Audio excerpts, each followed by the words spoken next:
Good morning, and welcome everyone to the Leap Sheep Startup Builder Live Q&A, where founders come to get inspired, learn from others in the startup building trenches too. Every Friday, we speak with founders, experts, and ecosystem leaders to reveal what's really working and what's not, and the human stories behind startup progress. I'm Mike Krause. I'm the CEO and co-founder of Leap Sheep.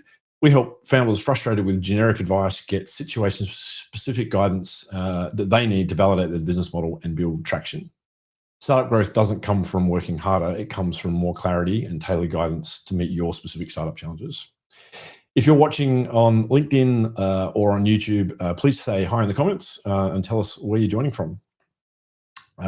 Today's conversation is about building clarity and resilience when you're growing in an industry as complex as AgriTech and doing it without relying on investors. So today's guest has largely bootstrapped the company. Our guest today has lived that journey building systems that power one of Australia's most vital industries, agriculture. So joining us today is Mike Krause, founder and CEO of P2PAgri. P2PAgri is an AgTech company transforming how farmers manage their business. Mike is an agricultural economist turned entrepreneur who's helping farmers and advisors make smarter, data-driven decisions. He's also the author of Farming the Business, a go-to guide for financial literacy in farming. He literally wrote the book on financial literacy in farming. Mike, welcome to the show. It's awesome to have you here. Mate, thank you, Kirk. Lovely to be here, and g'day everyone else out there in Wonderland. How's your week been, all right? Yeah, very good. Feeling quite fit, even though it's a Friday. We've got there. Excellent, really good. Well, it's so good to have you here. You've been a client of Leap Sheep's for quite some time now. We've had a lot of fun helping you build your business together. It hasn't always been easy, but just like any startup journey, it's a roller coaster that we go through. Let's delve into your origin story a bit. I'd love to hear about what inspired you to turn your experience into a tech platform and start a SaaS company. Rewind us all the way back to the origin story for Mike and P2P.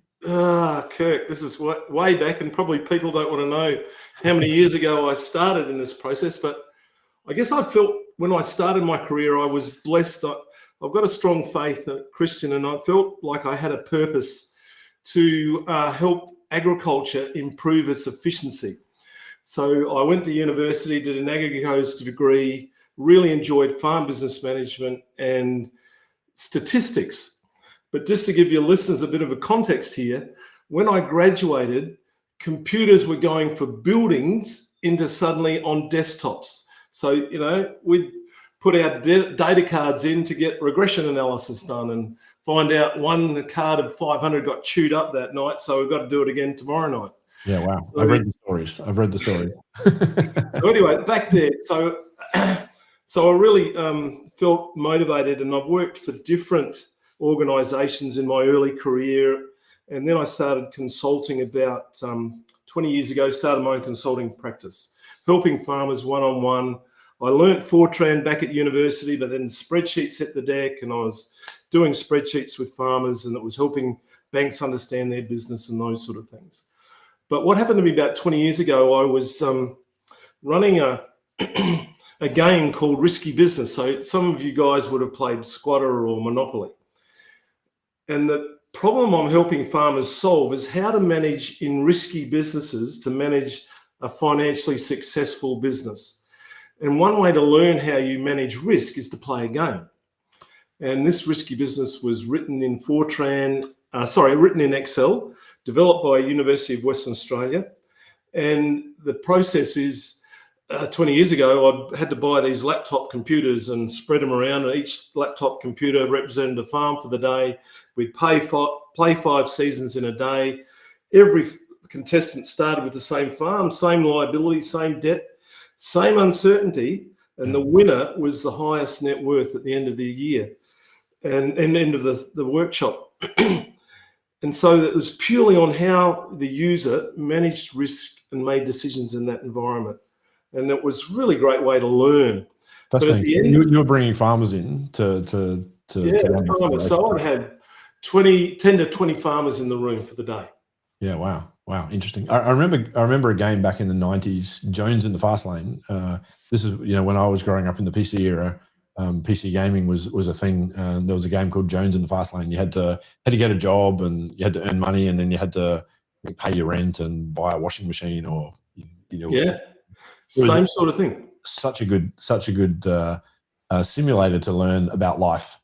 And it sounds like you built something similar, but very specific for farmers. Well, it would actually interesting. It came from a university, built it, but I was the one in Australia that ran it the most commercially. Right.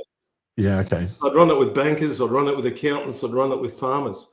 But when I'd finished the day with farmers, they'd say, "Oh, we're taking your computers home, Mike." I said, "Oh, why?" "Oh, we want to put our numbers in it to see how our farm goes." And that's when the penny dropped. Yeah, I thought, farmers get modeling, they get what if type stuff, and technology might help us to do that. But the challenge I had was this game was written on a specific farm in Western Australia.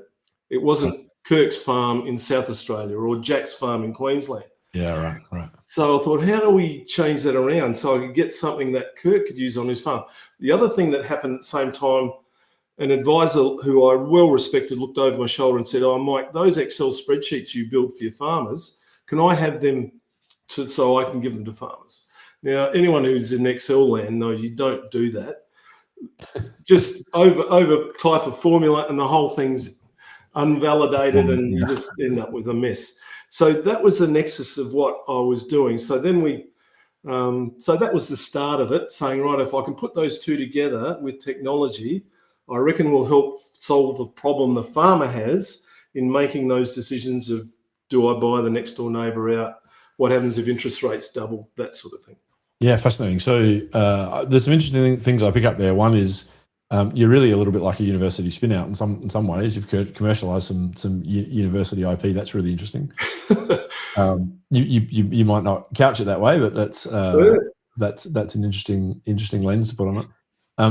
So tell me a little bit about your expertise in the agri and the farm business management space, because when I'm talking to founders, usually I like to think about what is the source of their competitive advantage when it comes to expertise, and often it either sits on the technology side. They're a machine learning expert, or they're a blockchain specialist, or they live on the business side and they understand the business value and understand the the value chain of the industry they're in and the business processes of the industry they're in. I'm getting the sense that you are very much understanding the industry space. Yeah, look, I've been working in industry. My challenge is I started working in public service, but I just felt my creativity was going to be killed if I lived there longer than 9 years. So I left and started operating by myself. And so in consulting activity, you're driven by your clients' questions. I guess one of my skills, I'm a bit dyslexic, so yes, writing is hard for me, but I can communicate well. And so I'm sitting around kitchen tables with farmers, answering their questions from succession planning to what happens if I buy the neighbour out and I had 2 years of drought, will the bank still love me? Those sort of things. So I got really involved in listening to those problems, and I guess the consistent problems that would come up, I'd build an Excel spreadsheet because I was a bit analytical to help answer their questions. And I thought, no, this is the way to go. They related to the answers. And I saw so many farmers benefiting from decisions they made from that. Some people have quadrupled their assets with some of the decisions they made based on the analysis and advice I'd given them. Wow, that's a phenomenal result. Quadrupled their assets. That's a well, land values. What I call a dream outcome. But it's been disaster. So I got really, I guess, embedded in farm business management, and perhaps my reputation grew. But then GRDC, which is quite a large half grower funded research organisation, approached me and said, "Can you write a manual?" Now that was a bit of a challenge because I thought, writing and me don't really go well together, but I think through things clearly. So I thought, okay, let's have a go with that. And I had strategically to say, righto, do I put my startup on hold for 18 months while I write a book and then pick it up and off we're going? And I thought, okay, that's probably the biggest business card I can do if the book is successful. Yeah. And the only way to go to earn money as an author is if someone pays you to do it. So Yeah. GRDC paid me, and what it did for me is actually got me really thinking very clearly about the whole system that we were in. And then you write about it, and when the book came out, it's a bit like giving birth to a baby. Will the relatives love it? No idea, but luckily it's gone now to its 7th reprint in 10 years. So it's been pretty popular, and I get farmers who don't know I'm the author saying, "Oh, this is the Bible, Mike, of farm business management."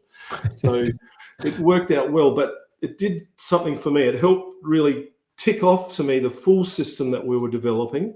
Yeah. And at that stage, we'd only had a Visual Basic prototype that we'd already started selling farmers. So I was learning how farmers reacted with technology and whether this was something that was useful. So that was sort of really in our early part. It gave us a bit of a platform to pivot. I love this story, and I think it's really worth just sort of summarizing, your journey for the founders that are out there today. You've really come from consulting, a farm business consulting background, and you've learned about technology. So you're not a technologist, but you've had that curiosity to go and learn technology, but you haven't turned into a technologist. That just gives you the language to be able to talk to the technologists that you work with to build the product. And I think that's a really important it's a really important takeaway for a lot of founders that come from that non-technical realm where they want to work with the developer. Is the value that you're going to get from the relationship that you have with your developer and developer team is going to be somewhat governed by your own understanding of development and how that works. And so because you've taken that time to understand how that works, I guess that's been a great competitive advantage for you as you're building a business. Yeah, it's been a bit of a blessing, and it's nothing that I sort of said, okay, I've got to get that skill. But when I did my undergraduate degree and finished, I thought, oh, computers are going to be more of an influence in my career. So I actually went off and did a master's degree looking at simulation within agriculture and learning Visual Basic back then. So it's an ancient language that they invented in Pharaoh's time. So I understand the cycles and the systems that techos think in, but I'm not expert in that. So I can talk with them and say, right, this could be an approach, that can be an approach. And what surprises me sometimes, Kirk, when I'm talking to our IT people, even some of the suggestions I suggest to them, they said, oh, that's not a bad idea. I think that's a really important thing. Like a lot of what we do at LeapShip is look for repeatable patterns. And we were talking earlier about how, so many times I'm at a startup event listening to a founder's journey, and they're talking about things which they're just not repeatable. Like other founders are watching the journey and going, well, I can't turn up when Instagram was, just getting started and get in at the ground floor and ride that wave. That's a luck thing. But what are the things that I can learn from it? And I think this is a great one where if you're a non-technical founder, I certainly wouldn't suggest going and doing a master's degree. But there are plenty of good courses out there. I see the Harvard and the MIT ones on people's LinkedIn profile. You don't even have to go that far. I mean, I've got some fabulous courses. Microsoft have got LinkedIn learning courses that you can take just to get more savvy with what your development team, the technologies that they're working with. And it's just going to make you such a better collaborator as a team if you've got that. And now the reverse is true if we're talking about technical founders. Technical founders understanding more about the business and having that curiosity in the same vein. I definitely see the strongest teams. There's a huge pattern here for founding teams that have got the technical side and the non-technical side. When they can speak each other's language strongly, they're just a much more robust and generally more successful. It's building that bridge, really. Yeah. Not technical on one side and industry knowledge on the other. It's actually the system, and you've got to build that bridge activity. Exactly, because the unit of success for a startup is the business model, isn't it? And that's partly the solution and the technology and how you can reliably create that dream outcome for the customer. But it's also how you acquire customers, who are the right customers, what's the marketing campaigns, and all the wrappers that go around the technology. so the customers understand what the ultimate value is, and et cetera, et cetera. So yeah, that's a really, really important point, I think. And I wanted to shift gears and pick up on something else that you've sort of talked about there, is you've come from consulting, and then you've started to use technology. You mentioned Visual Basic in Excel, and now you're a SaaS company. I think this is a really interesting journey too. Now you've done this over a couple of decades. Yep. But for the founders listening today, I think this is a really, really important blueprint for this very moment in time. In fact, I was listening to a VC talking yesterday on a panel and saying that one of the new blueprints they're seeing for successful AI companies is starting off as a professional service company, and then turning that process, that business process that they're essentially doing, if it needs to be a repeatable professional service, it can't be a whole bespoke, what problem do you want to solve today? It's got to be, we come here to solve, farm business management in your case as a problem, and then that's a process, and then you can build a solution around that process as you've done. And our guidance is always, don't jump straight into the solution. Build that high touch, consultative, tech enabled model to spend more time with your customers, and you've done that in spades. So I'd love to hear about doing it, Kirk. I'm probably having 2 or 3 Zooms with farmers a day. So it's like a journey and evolution, and other technology comes on. You think, do we bolt that on? Yes or no? And has the journey finished? No. It's exciting what's ahead of us, especially with this advent of AI. It's a bit frightening, but how do we take on this technology just to keep that journey going, and we're solving the problem for our clients more effectively?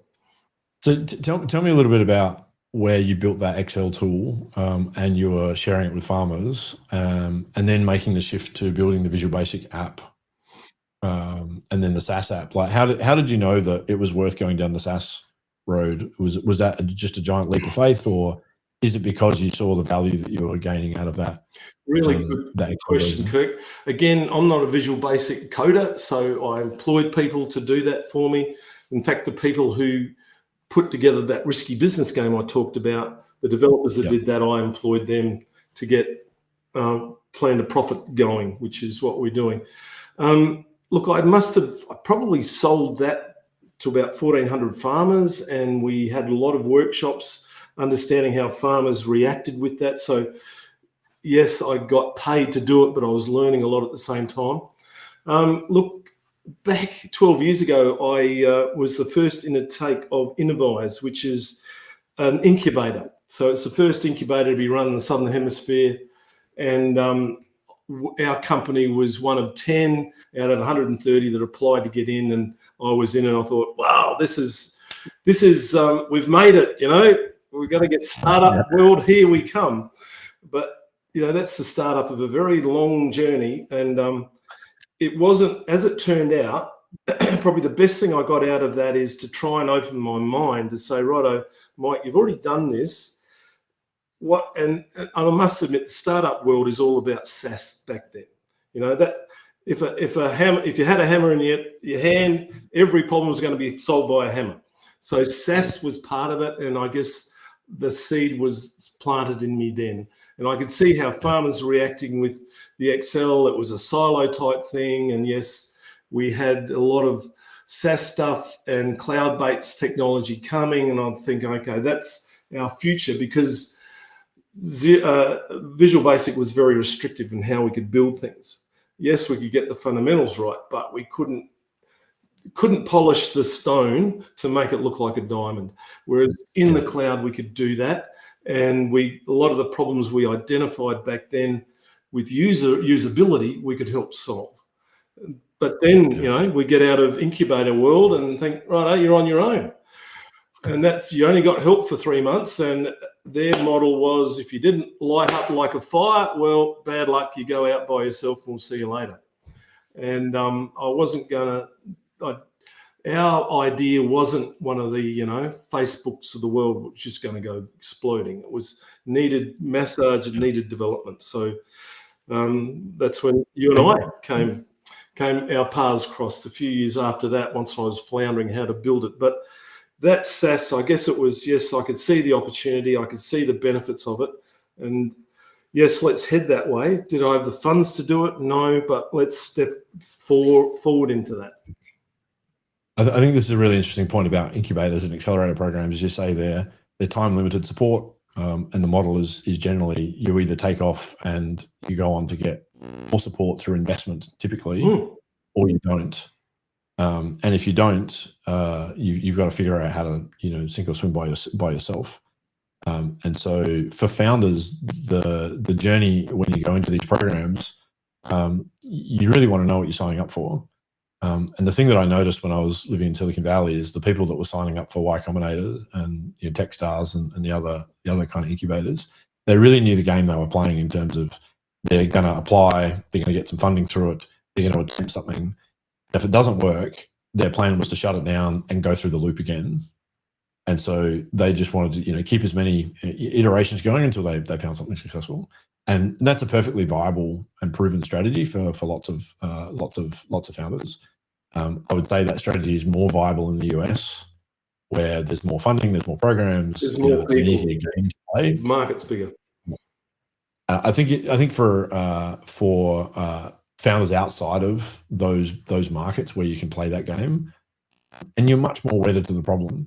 I think for a founder like you, where you've got all this business experience, you're not suddenly going to shut the business down and go into healthcare or education or some other area.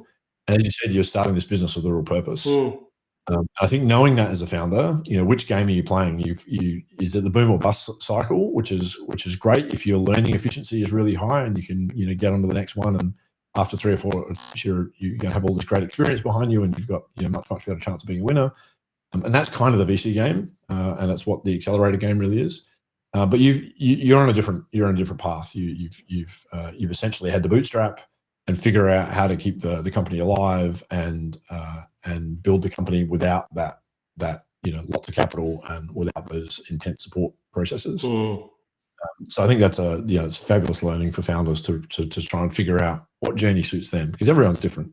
Yeah, and you can go in those incubators, and I think the whole 10 companies that went in it, only one got any funding, the rest of us. So, and I reckon that's the probability. You never know that.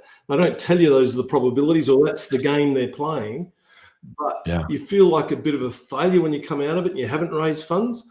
But really, it wasn't, I didn't view that. I think, okay, let's take the learning out of that and let's throw away a lot of the learning they tried to throw on me, which was useless, and just take the gems of that and keep moving. Yeah.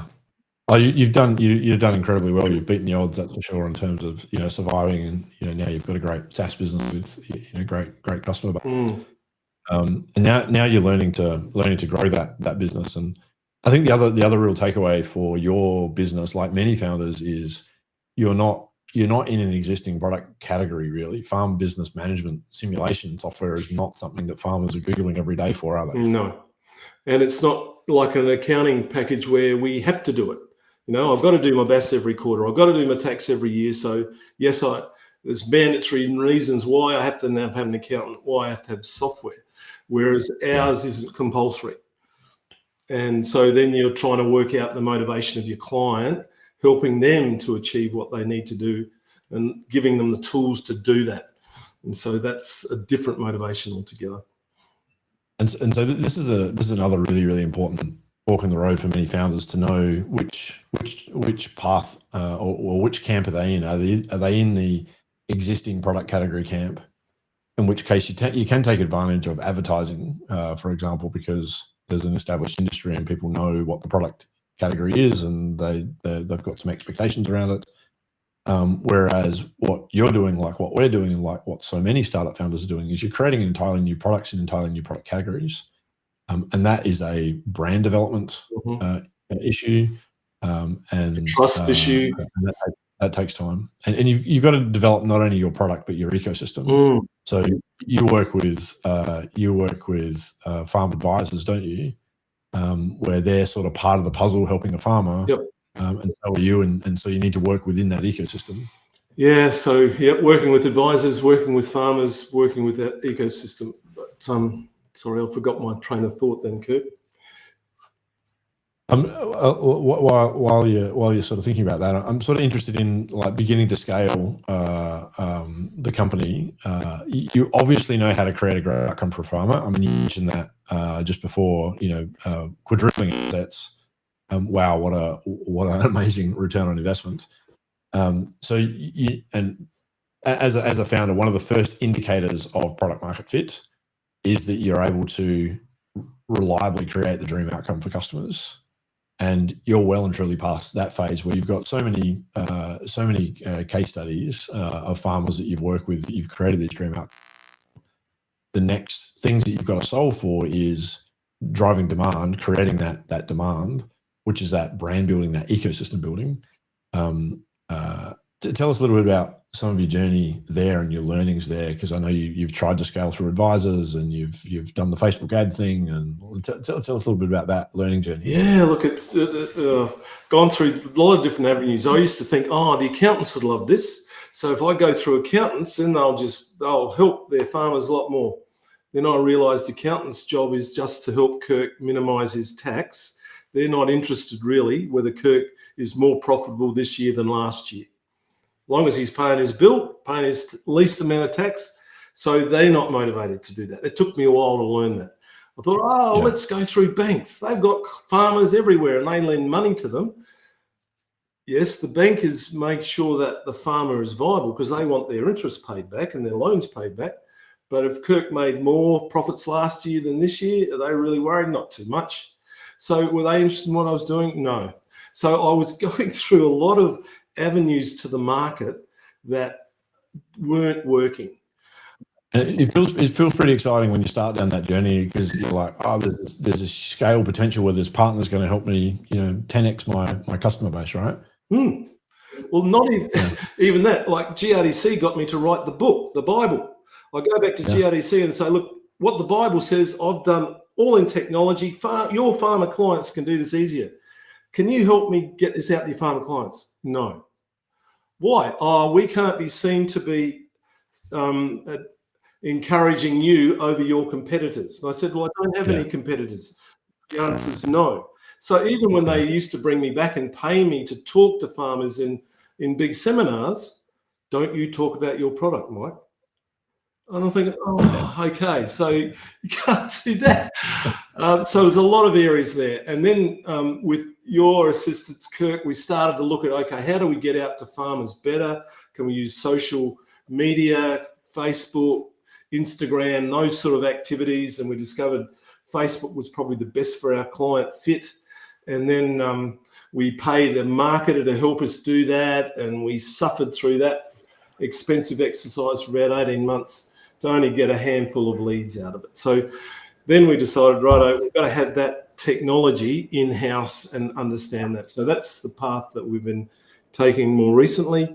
And the other thing we did is we had a more constructive sales pipeline. So leading clients through that journey so that, yes, we can achieve getting them on board, training them, supporting at the end of it. And that's taken a bit of process. And again, with AI, I was using Pipedrive and CRMs, and I just was finding it so unwieldy. We've actually created our Pipedrive with your encouragement, Kirk, with AI. It took us 5 weeks, and boom, that's been a game changer for us. Wow. Yeah. So AI is really, and for those guys out there, AI, when it arrived 18 months ago, I thought, this is a big wave. It's going to swallow us up and we're going to be spat out the back. And it took me about 6 months to think, no, stop being afraid of it, Mike. And now my view of it is that, okay, grab your surfboard. AI is like a wave, and you've got to get on your surfboard and keep paddling. You've got to ride it, yeah. And be in front of it and ride the wave and use it. And so our productivity in our team has probably gone up twofold because of AI in a whole raft of other areas. So do I have to employ more people? Well, not as much so now because we're actually more productive. Yeah. There's a lot to unpack there that you just said that I want to just recount. One is the whole scaling through partners thing. This is such a tar pit for founders, and I'm talking to founders literally every day who are coming to me saying, I've built this great thing and I'm scaling through this partner network. And And the issue there is that, as you said, you think that the alignment is there, but it's very often not. And it can take you months to figure that out.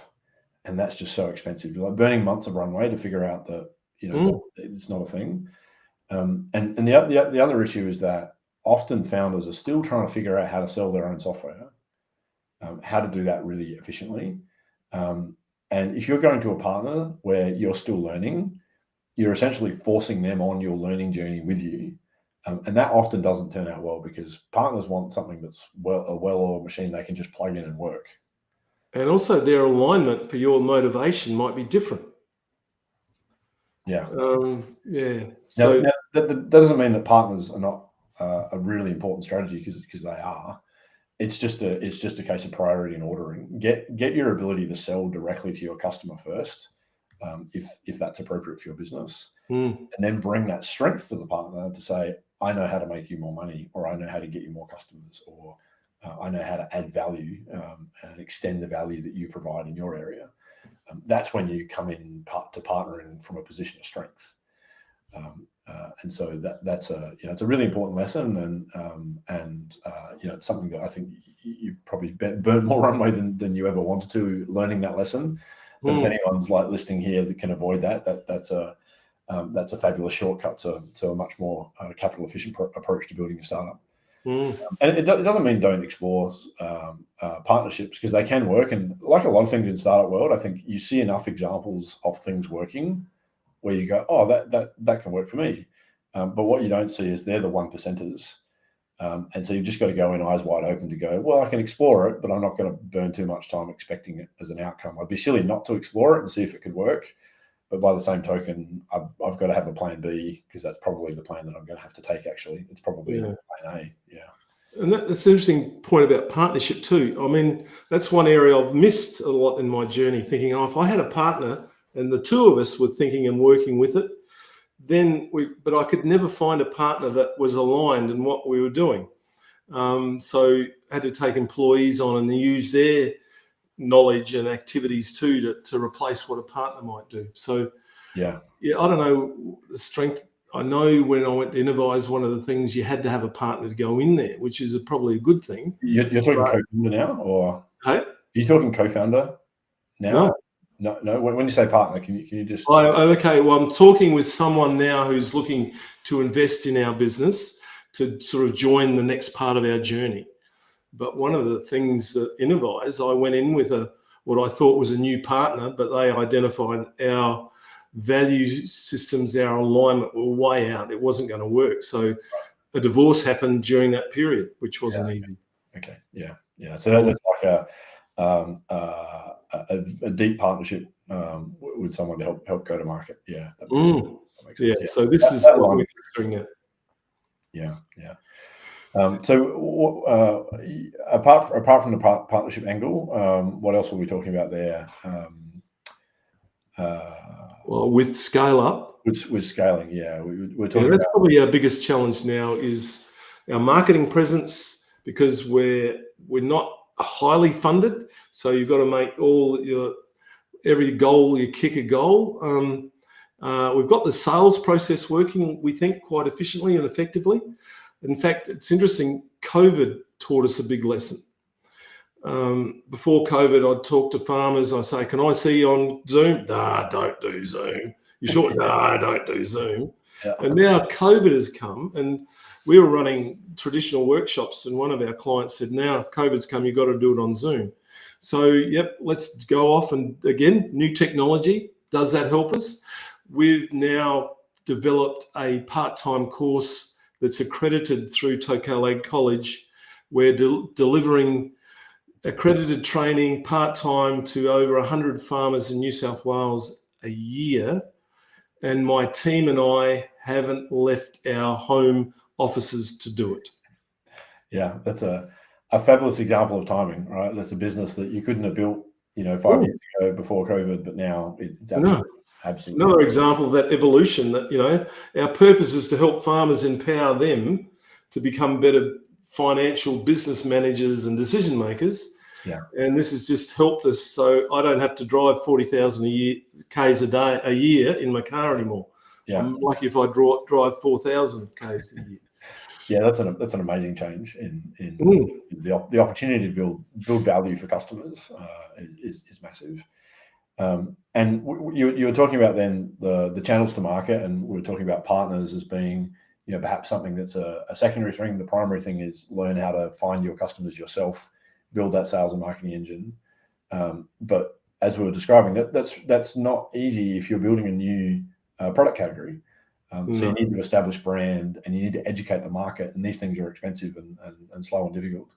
And so you've got to be really clever about how you do that. And going to your average marketing agency and expecting a good outcome is probably not a thing. Can you talk a little bit about your learning down that path? Okay, I'll tell you about the learning, but the other thing I think for gaining credibility was the book that I did. Yeah, so that's such a good personal branding exercise. Again, not everyone is going to be able to or want to write a book, but there are other ways that you can do personal branding. The obvious one is like posting on videos on YouTube or on LinkedIn. It has a similar kind of effect to that. Okay, to go back, working with the marketing company. Again, we were given young, fresh graduates. Nothing wrong with them, but they don't. Would they identify a farmer if they walk down the main street? No. So a lot of their driven is saying, okay, we're looking to get out on Facebook and get clicks. So clicks gives you presence out there. Oh, we've got 2,000 clicks this week. Oh, we've got 3,000 clicks. I'm thinking, well, that's good. A lot of the leads we're getting out of that is mum who's doing a dishwashing job. And I'm thinking, hang on, why are you contacting us? Because you're not a farmer. And so what we found is that our niche market, even they didn't understand it or didn't want to understand it, but we weren't getting into that part of it. Yeah. Whereas when we drew back and we understood what they were doing, we said, okay, let's see if we can do those skills ourselves. So we've ventured out into Facebook marketing ourselves and getting audiences and all that, and monitoring ourselves like they were doing. But we've become much more effective in getting warm leads out of that so having that skill in-house. And I guess it's an early industry to understand how to market in Facebook, particularly our niche area, than what the general marketing professional would be doing. And I guess it was an expensive activity for us to learn that, but that's part of your journey. There's a couple of things that I think to pull out of that. One is you've got to really know who your customers are. You've got to have what we would call an ideal customer profile. And so it sounds like that was one of the learnings on your journey, is before you go to any kind of marketing agency or hire a marketing person, that's got to be really, really, really clear. The second is you've got to figure out what channels do your customers hang out in, and Facebook turned out to be an important channel. But then the kind of marketing that you need to do for the kind of business you're building needs to be a fit. And so I think one of the challenges that we see founders falling into is having very transactional marketing, where you're trying to push an offer, trying to make an offer to a client, and that is a fairly mature stage of the customer journey pipeline. Earlier in the pipeline is market education and brand building to create trust and credibility. It sounds like your initial strategy kind of skipped over that piece, and it caused you a little bit of pain and probably some credibility erosion with customers, where who are these P2PAgri guys keep hammering us with offers. Can you talk a little bit about your learning of permission marketing versus that transactional marketing? Yeah, that's a really interesting one, Kirk. And what we did, our platform has 3 levels that farmers can come in. They can go at a low level, at cheaper, and medium, and the high level. And interesting, the high level is the most expensive, but 95% of our farmer license holders have gone to that. Right. So over the period, we noticed the low level, which is quite valuable, because what it would do is help farmers from their tax returns. We'd train them how to turn it into a set of management accounts, and we can look at the benchmark of their business. So what the strengths and weaknesses are. So we decided, look, if it's not transactional, if it's relationship, let's bring them in, those who are open to it, let them experience our software for free, as well as our training in that space. So we did a couple of video training, and yes, I do one-on-one Zooms with them before they then commit to the rest of it. And that helped me understand the client's problems more. And so whether we could actually help them or not help them. And it gave them a very useful tool that they could use even with their discussions with their banker, because we taught them how their banker thinks of their business. Yeah, brilliant. And those sort of things. And that was all for free, starting them on their financial literacy journey. And then they can see how they could utilize our software, because it was relatively. And I guess that's the other thing too. We took the hard view. I'd rather teach a farmer to fish than to give them a fish. So as a consultant, yes, I can come back every year and give you a fish and you should be happy for that year. But I'd rather teach you to do that, which is not a very fast growing business model. Yeah. But it becomes a very loyal business model once you get it going. Yeah. And so that's relationship stuff too. Yeah, that's great. I mean, that light version that you've got, that's very much kind of nurturing customers, saying, look, there's no cost here, I'm just helping. I think that's a great way to think about that nurture marketing, is it's helping. And then when customers see the value and they're ready, they'll pull product out of you. They're going, so this is so helpful. What do your paid versions do for me? What I want to do cash flow. Okay, that's our next version. Let's go and have a look at that. Yeah. And let's teach you with that. Yeah. So that's our sales pipeline, and we're finding that's working quite effectively. It's just getting that awareness. So we're getting those leads to start at the beginning of that sales pipeline. Yeah, fabulous. That's there's so many lessons there for founders on the journey, that it's great to be able to avoid these things, so you can use your time and capital more effectively and not have to learn these lessons. So I really appreciate you being really open and sharing all that. Look, I'd love to change gears a little bit and talk about some of the future. Given that you're on the agri space, where do you see innovation in the AgriTech space and the opportunity for farmers? You've talked about AI. You're using AI in your product more and more. You're using it to build your product as well as in your product. Can you share some insights into where you think the farming industry is sort of heading in the next 5-10 years? Well, the biggest challenge they have is the cost squeeze. So inflation's really affected them, and interest rates have affected them. And now interest rates doesn't look like they're going down anymore. If anything, they might be shifting up next year. They're also having issues. The bigger picture is China. Can we sell our red wine to China today or tomorrow? Don't know. Could change. So the level of uncertainty has been growing. The other thing that's a bit of a slow moving vehicle for agriculture, but is the environment. Now, yes, they've got to manage more uncertainty, like, the probability of droughts that I had 10 years ago, is that now changing because of environment change? We don't know the frequency of that changing. But more importantly is carbon, and what is our carbon footprint? And do we need to control that depending on which way the government and industry is going?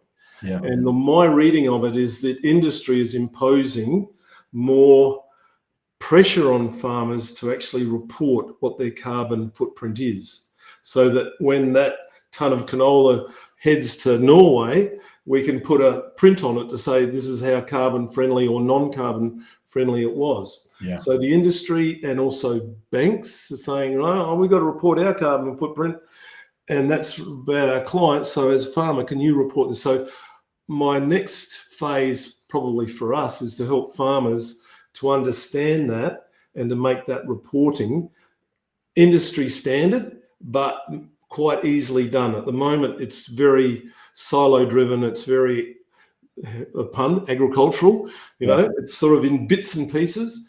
Our system collects 80% of the data they need in that analysis stuff. And for us, an opportunity's come along. The industry's funded a cloud-based, if you like, carbon calculator. Yeah. What we have to do in the cloud is to send our clients data to the carbon calculator and bring the carbon assessment back, and then report that to them. That now goes commercial about Christmas time. So that's given us the opportunity to have a look at that. Now, my challenge is no farmer's asking me to do it. No farmer's said, oh, Mike, we're going to pay you 10 grand to do that for us. Yeah. And I'm thinking, okay, the market's not quite ready, but I think the pressure is building. So my view, and I've tested this with a few other people in the industry, if you go back to 2000, before 2000, we didn't have GST. So farmers would be doing their tax returns by turning up the accountant with their shoebox full of receipts, say, do my tax. Then GST came upon us and boom, we all had to use accounting software to do our BAS, to do our tax. It was thrust upon us. Yeah, right. My gut feeling is this carbon measuring is going to be thrust upon not just agriculture, but all of us to say, right, you've got to report your print. And that's a problem I think we can help solve for farmers, not just to look at their carbon footprint, but we have in our software, our secret sauce is a 5-year projection modeling activity. And in that, we can do scenario analysis. So if farmers are looking at different scenarios to manage their carbon, we can show them the financial outcome likely that that's going to cause. So then they can make that decision more effectively. Now, if we put that in the market, we'll be the only ones to be able to do that, I think. Yeah, fascinating. And so what you're describing is a really good example of like the evolution of the value chain of an industry and regulatory pressures. And if I understand this space, a lot of that regulatory pressure is not coming from here in Australia, it's coming from overseas. Is that right? And we export 70% of our product. So what the overseas market wants is what the overseas market gets. Yeah. So it's Australian farmers really having to comply with overseas regulations, not necessarily Australian regulations. Yeah. That's fascinating. And this sort of comes back to, again, what's the learning for founders here? It's the timing window thing. It's like, we were describing earlier around, can you build a business model on the back of Zoom? Well, yes, after COVID, the window opens up. Before, not so much. And what you're talking about here is a timing thing around the carbon space, and that window might be opening up, which is one of the most important things for founders to keep on top of. So I guess there's a lot of things happening, and I see agriculture changing, but farmers are also good bullshit detectors, and so there's a lot of snake oil out there that in technology that they've got to work out what's really working for them. And that challenge won't go away anytime soon. Yeah, 100%. Fascinating. And what are some other technologies in the farming space that you hear farmers talking about, or what are some of the other problems that you hear farmers talking about that needs to be solved? Anything that you can share on either of those fronts? Okay. There's a lot of technologies. I've had one farmer experimenting with robot tractors. So those people out there, farmers do a lot of spraying of chemicals to control weeds and pests and those sort of things. So a lot of their time is sitting boringly on a self-guided tractor. All they got to do is turn it when they hit the fence at the end of the paddock to shift it back the other way. Now, farmers have got robotic tractors that's all programmed into. So they can go to bed at night, have a sleep, wake up the next day, and 4,000 hectares have been sprayed overnight, which is the most ideal time of weather to do it. So that was my aha moment, and that was a farmer about 18 months ago in Queensland was doing that. Are all farmers going to do it? No, it depends on topography and a whole raft of other things. Farmers putting identity chips around their animals so they can then monitor what their animals are doing more effectively. Obviously, if you're in rangelands areas and you've got tanks and water supplies, you can put distant, water detectors and those sort of monitors and those sort of things. And I think with the advent of not Skymesh, Elton Musk's Starlink has been a game changer for technology and agriculture. Yeah. So that's fascinating. But there's probably other things in the wind too that I'm not aware of, but technology continues. And the challenge for farmers is if they want to keep a viable business, they've got to keep growing the business, and land values are going up. So the challenge is to keep growing the business with that and manage And so technology, as the business gets bigger, technology becomes more important because, we've got to handle distance a lot better and things like that. So, yeah, fascinating. There's so many opportunities there to unpack, and I just love your story. It's such a good journey from deeply understanding the product problem space, knowing what the dream outcome is, being able to deliver that in a manual way, and now you've got this great SaaS platform that's just getting smarter every month with some of the AI features that you're putting into it. I think it bodes for a pretty exciting journey ahead for you and P2P. So well done. Thank you. And I shouldn't retire soon. Is that what you're saying? It's too exciting. It's interesting listening to a lot of the VCs talking about their exit timeframes, and often they recognise they're exiting too early. Like they invest in a Netflix or something like that, and then it has an IPO, and they exit out of the business, and then post IPO, the business grows like topsy, and they're like, we left all this value on the table. And I think this is one of the challenges with building SaaS businesses is it does take a long time to really build that value and then capture the value. And so it's not necessarily a short-term opportunity. As you well know. Yeah, I'm sorry. Yeah, that's right. I started before my hair went this colour. Well, Mike, it's been an absolute pleasure to be able to chat to you today. We've got one or two questions here I'd love to just share. One is from Liz in Adelaide. What's the biggest mindset shift you've had to make to be a SaaS founder, moving from a consultant to becoming a product company? Okay, the biggest mind shift for me, and I guess this is a maturity thing. When we're born, yes, all our parents love us and all the attention comes on us and we're sort of thinking about us all the time. And the biggest mind shift for me was to turn that around and just put a lot of energy in focusing on our client, focusing on what drove them and what was important to them. We can go into the SaaS world thinking, yeah, I think this is a good idea, and this I'll jump out there and yes, I'll develop this new whiz-bang new way of doing things. Yes, and you might be the only person that you've convinced that that's a good way to do it. But you've got to turn your eyes on the client to really understand their wishes and needs, their pain points, and what you can help solve that. And that was probably the biggest mind shift for me. There's been a number of others on the way, but that's probably the biggest one. Yeah, that's such a good one. There's two things that I really see with founders when it comes to that particular mind shift that you're talking about. One is becoming customer focused, and particularly if you're a technical founder, I see this as it can be often problematic. You can get enamored with what the technology can do and build processes and not really deeply understand what is the outcome and what are the challenges the customer has, maybe from an emotional and a mental journey point of view, not the rational, how do we fix the problem space. And so it's really important to be curious and delve into that, which is very much what you're saying. And then the other aspect that I see is that you can't just swap to be customer centric in a way that you do whatever the customer asks, because that's a professional services company. You're building a product company, so you need to go, oh, that's interesting.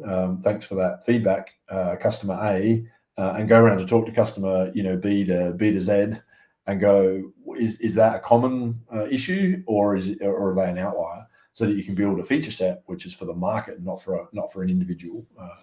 You should see all of our backlog list, Kirk. There's more things we have to do in the backlog from ideas that are given to us than what we probably have actually accomplished. But you're exactly right. And the other mindset is use the KISS principle. We can get really technical in technology, but keep it simple, stupid. And that's been one of the hardest things. I've always put that hat on when I looked at development of our technology. It's got to be simple. If it's not simple, we're not doing it. So true. So clarity is everything, right? Excellent. Well, Mike, thanks so much. It's been an absolute pleasure to chat with you. I've learned so much about the founder's journey and how other founders can learn from those lessons and go forward faster and more efficiently. If people want to get in contact with you, we've got your LinkedIn on the left there that people can find you, and there's the P2PAgri website there on the right. if anyone knows farmers who are interested in their farm business management and modeling their financial success, Mike, tell us just a little bit about who is the ideal customer for you. If someone knows a farmer, how can they tell that they're an ideal client for P2P? Look, an ideal customer, forget about age, that can be from 25 to 65, more that they've become an aha moment in their life that, oh yes, we're going to have to turn our farm around, or we're going to have to continue to improve profitability, but we want to put better systems in our farm business so that we as a team can keep managing and plotting forward to make the success that we're looking for. So those people who are inquisitive, looking at ways of improving not only the systems but their farm profitability, we'd love to help them. Perfect. Mike, it's been an absolute pleasure. Thank you so much for sharing all your wisdom and time. It's been a fabulous discussion. I've really enjoyed it.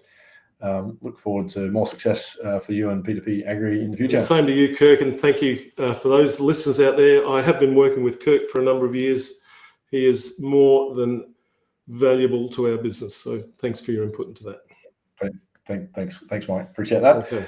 All right, let's give a quick plug for the next session. We have Jessica Turnbull. Jessica is an absolute powerhouse in the trade show space. So this is a very niche area and doesn't apply to all founders. But Jessica has a long career in helping businesses get value out of trade shows. And I see a lot of founders waste a lot of time and energy and not getting the value out of a trade show, which are often quite expensive. Sometimes there's flights and hotels, and if you're booking a space and so forth. And so Jessica has some amazing experience to offer and help to founders if that particular channel is an important one for your business. This is a session that you are not going to want to miss. And lastly, of course, if you're a founder and you are looking for more clarity and you're sick of generic startup advice and guidance, and you're sick of listening to stories about other founders and you don't know if their approaches apply to you or not, and you're kind of trying to put together a process to get more traction and more capital efficiency to successfully build your startup, we have the perfect solution for you. It's called the Startup Builder Strategy Session. It's just 3 hours of your time. There is a money back guarantee, so that if it is not the most valuable 3 hours of your time, we'll just give you your money back. It's $400, and we give you a tailored plan for exactly the best way to spend your time and money to validate and scale up your startup. So if that's interesting to you, you can go ahead there with that top link and book a Startup Builder Strategy Session. If you just want to have a chat and want to learn more if that would be the right approach for you, the second link there is a free discovery call, and you can jump on that. And both of those are available on my LinkedIn. So that's the show for today. Thanks so much for joining us, and look forward to having you on our next session.